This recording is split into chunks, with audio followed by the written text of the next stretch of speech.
yesterday I went out and looking for a bit of scrap, and I did find some couch cushions, and I got the sponge out of it. It's actually, the sponge was this thick, so I just sliced it in half. That sponge there was wrapped with this material, some kind of foam, and then the cloth material over it. This actually looks pretty clean.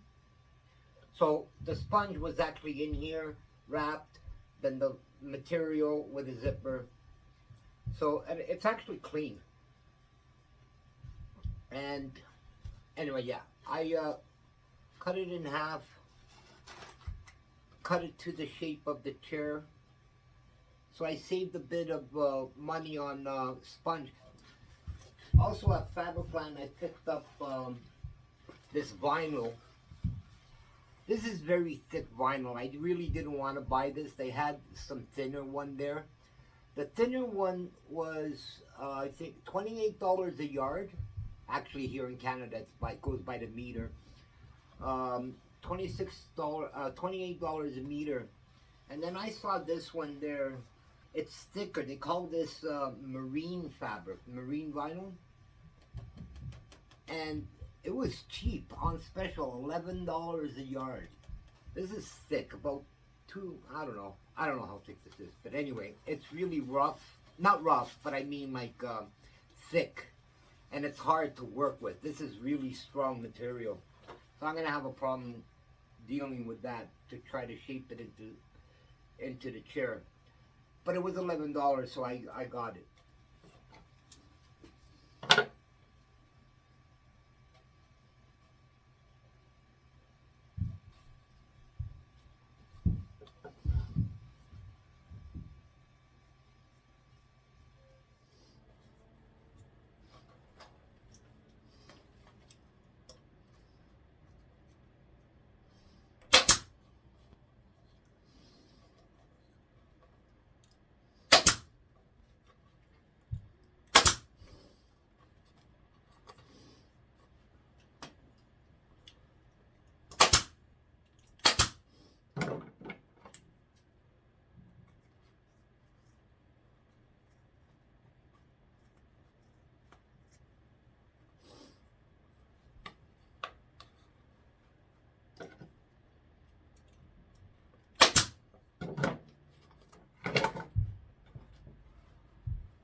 This stuff is so stiff that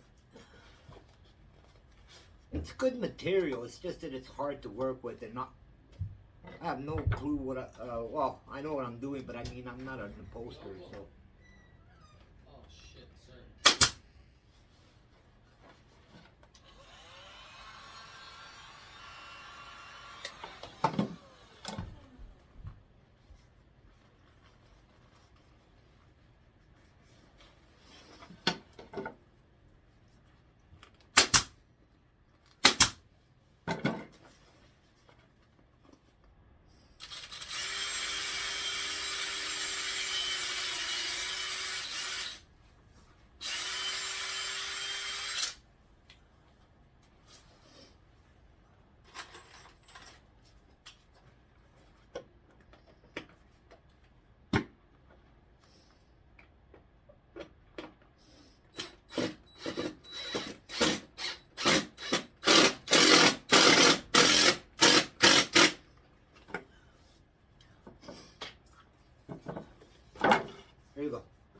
as I said, I'm not an upholsterer, so that's gonna have to do.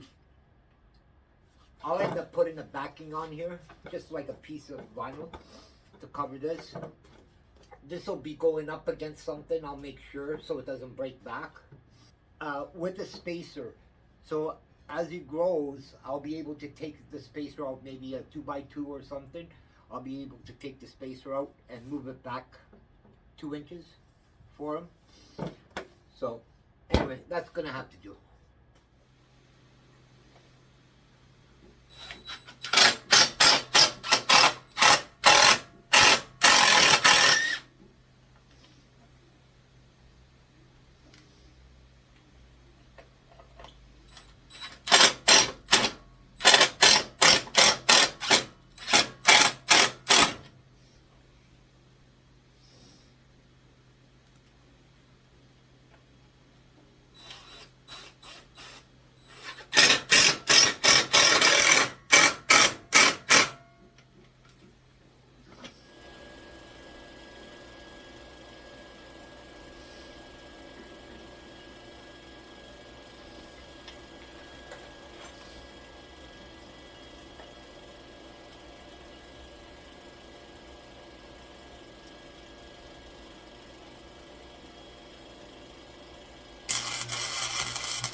some of you might be wondering why I'm doing this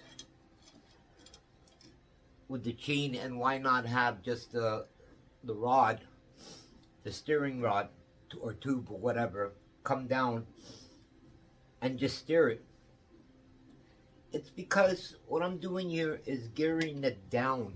Like I really, the other go-karts that I built, that's the way I did it. Just the rod coming down and you turn it. But what happens is you turn the steering wheel 1 inch or about 2 inches and the wheels are already turned all the way to the other side. Like it's very, very touchy. And what I did here is I want to gear it down so the steering wheel has a bit more travel to it. So it's not so sensitive. Cool? Hope I explained that right.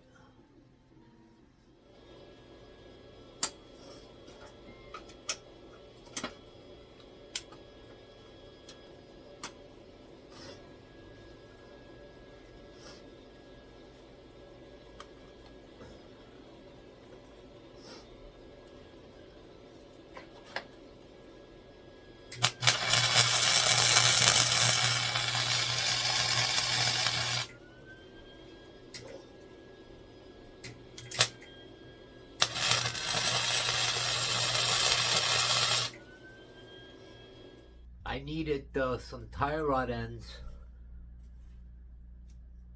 so I found these on Amazon for 15 bucks, 2 of them. I actually just needed these ends here, but these were 15 bucks, so I ordered these. They're 5/16 inner diameter, the eye here. The problem with these, they're a bit too short. So what I did was I cut it here and I ended up getting a big bolt, cut the bolt, the head off the bolt, and I just welded the ends on here and just made it to the right size that I needed. Works out pretty good. Actually worked out excellent. Just have to clean the grind this a bit, clean it up. And yeah, this will work perfect. Just got to do the one for this. They're not exactly the same length because of the way I built the steering here.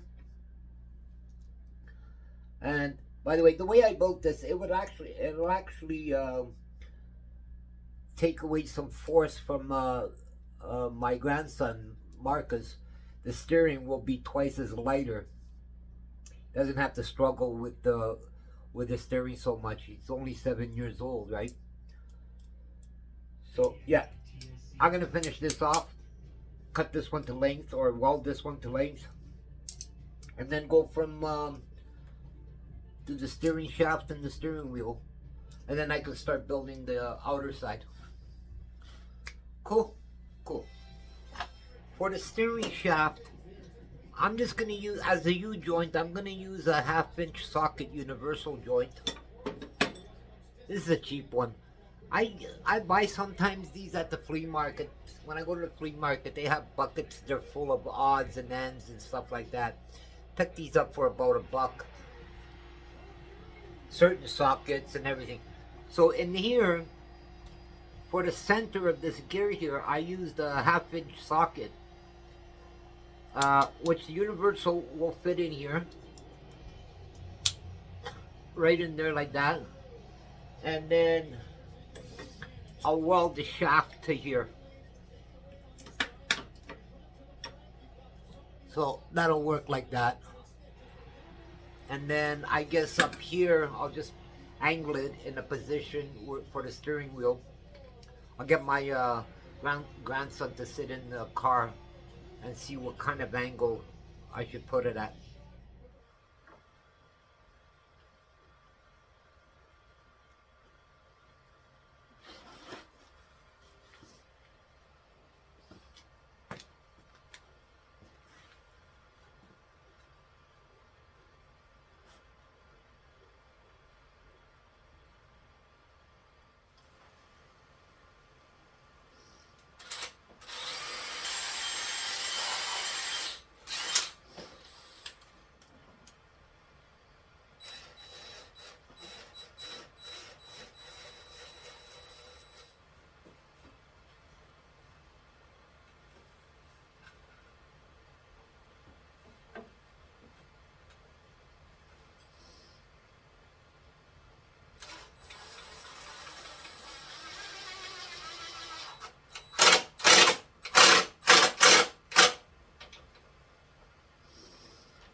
Oh, it's going good. Just working on the doors. It's gotta look like a Ferrari. What? This is not a Ferrari. It's a war machine. Cock it I for... said they have to look like a Ferrari. What? Like this? Yeah, that's what I said. You're kidding me. But how am I supposed to?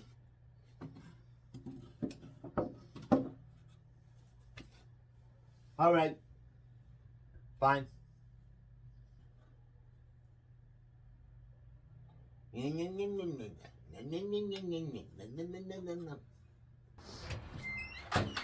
you say something? No. I was just saying that I'm getting on it, sir. No problem, sir. That's what I thought. All right, sir. One of these days, that kid is gonna get it, man.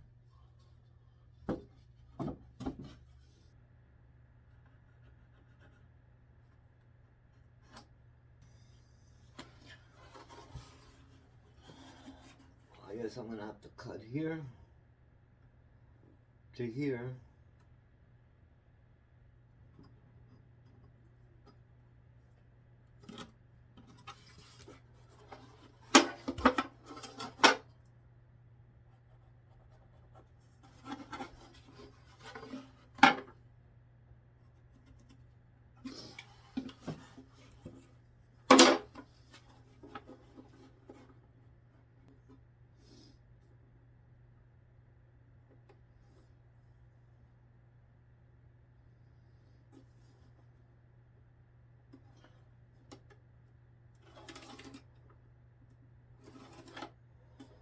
Well, back to the old drawing board, I guess, on the doors.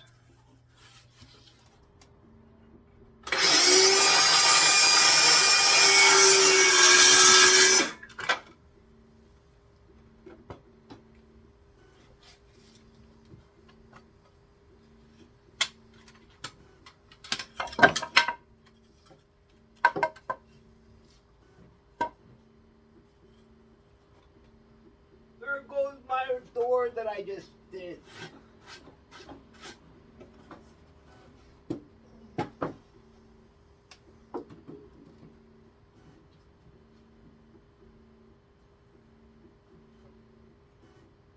Oh, and that still doesn't work out.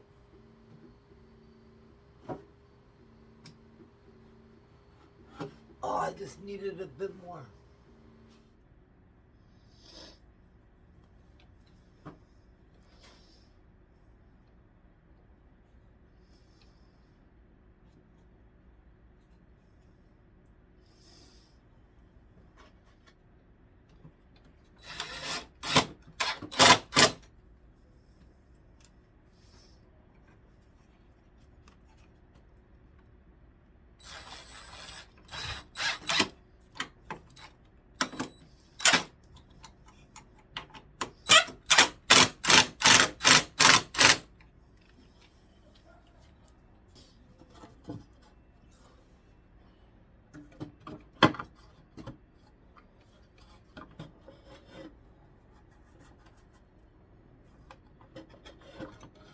There, that's the way he wants it to open, so that's the way it's gonna open, I guess.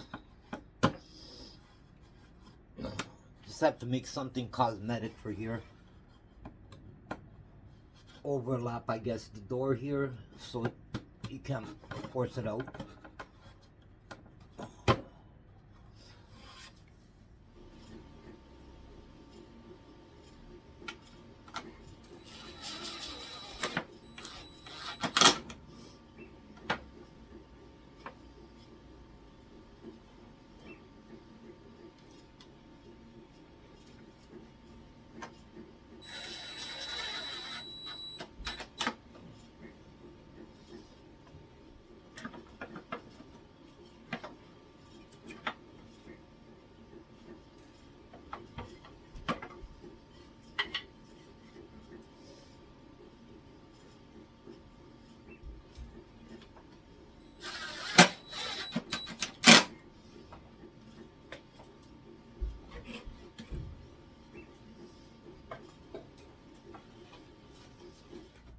I'm gonna go ahead and finish those doors off camera. You get basically what I'm doing, the idea of what I'm doing.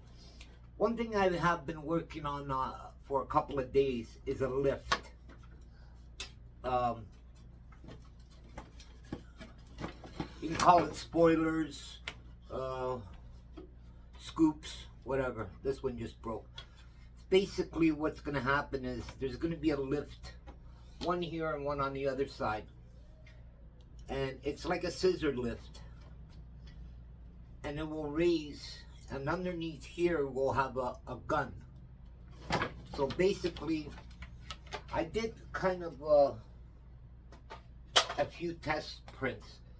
So what's going to happen is this will be the scoop or the spoiler, whatever you want to call it, in here. I'll have to open up this hole a bit more, and this will sit on here like this, just to give it some design.